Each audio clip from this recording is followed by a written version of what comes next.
Shalom à tous et à toutes, comme je vous l'avais promis. Donc la partie numéro 2 sur le nom. Euh, le thème, pourquoi le nom de Yahweh a été caché dans beaucoup de Bibles. Alors, dans les Écritures, le Créateur ne se présente pas seulement par un titre, il révèle son nom. Son nom est Yahweh. Pourtant, lorsque nous lisons beaucoup de Bibles modernes, ce nom n'apparaît presque plus. Il est souvent remplacé par Seigneur l'Éternel. Pourquoi et comment cela s'est-il produit? Est-ce une erreur, une tradition, une décision religieuse? Ou quel est l'esprit qui a animé justement ces traducteurs et cette pensée? Pour comprendre cela, il faut revenir à l'histoire des Écritures. Yahweh a lui-même révélé son nom. Donc, Exode 3,15, Yahweh dit encore à Moshe, tu parleras ainsi aux enfants d'Israël, Yahweh, le Elohim de vos pères, le Elohim d'Abraham, le Elohim d'Isaac, le Elohim de Jacob, m'envoie vers vous. C'est là mon nom pour l'éternité. C'est là mon mémorial de génération en génération. Yahweh ne dit pas « voici mon titre ». Il dit « voici mon nom ». Et il ajoute « c'est mon nom pour l'éternité ». Dans le texte hébreu originel, ce nom apparaît plus de 6800 fois dans les Écritures. La crainte de prononcer son nom, tradition religieuse, s'est développée chez certains chefs religieux d'Israël, soi-disant par respect ou par crainte de profaner le nom sacré. Ils ont ainsi décidé de ne plus le prononcer et de ne plus prononcer Yahweh. À la place, ils utilisaient Adonai, qui veut dire Seigneur. Lorsque les scribes utilisaient et lisaient les Écritures, ils remplaçaient systématiquement la lecture du nom par ce titre.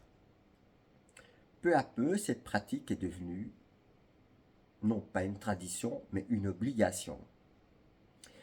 Donc, Yahweh a aussi été remplacé dans la tradition grecque par après, par Kurios, qui signifie Seigneur.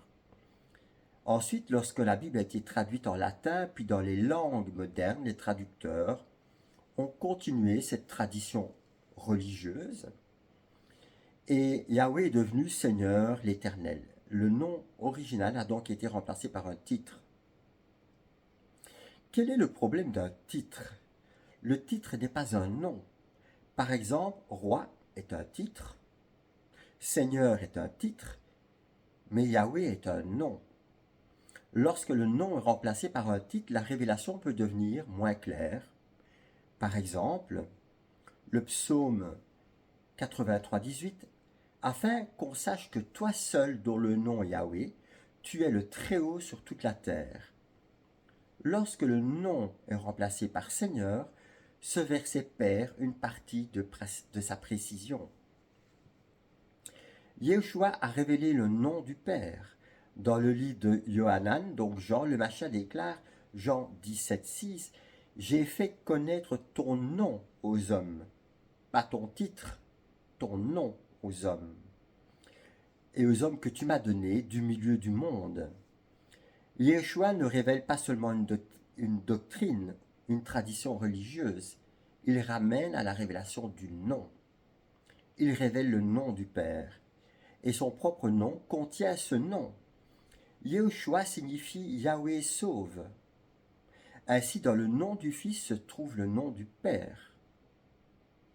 Ce qui n'est pas la même chose de Jésus ou Jésus, etc., qui n'a rien à voir avec Dieu ou autre chose. Alors, je ne me tracasse nullement de savoir ce que pensent les autres. Ce qui est ma préoccupation et ma seule préoccupation, c'est de ramener à la parole de Dieu.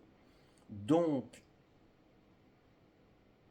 je ne fais aucun cas des traditions religieuses et des gens qui se posent en religieux. S'ils contestent, ils contestent non pas contre moi, mais contre la parole de Dieu.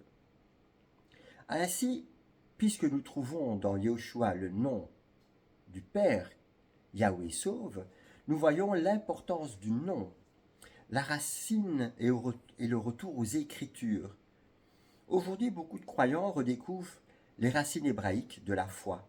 Ils réalisent que les Écritures viennent d'un contexte hébraïque, prophétique, israélite. C'est pourquoi plusieurs reviennent à l'usage des noms originaux, Yahweh, Yehoshua, Roi Kodesh. Non pas une religion, non pas pour vouloir prouver ou être différent des autres, mais par amour pour la vérité, pour retrouver la profondeur, la révélation, l'identité biblique, la vraie révélation du nom. Cependant, il faut comprendre une vérité fondamentale. La puissance ne vient pas seulement de prononcer un nom. La puissance vient de la révélation de ce nom, Yahweh, qui il est. Ainsi, si vous comprenez même que Yeshua, c'est Yahweh qui sauve, si vous ne le vivez pas pour vous-même, comment voulez-vous le vivre pour les autres? Comment voulez-vous parler de ce Dieu, Yahweh, qui sauve?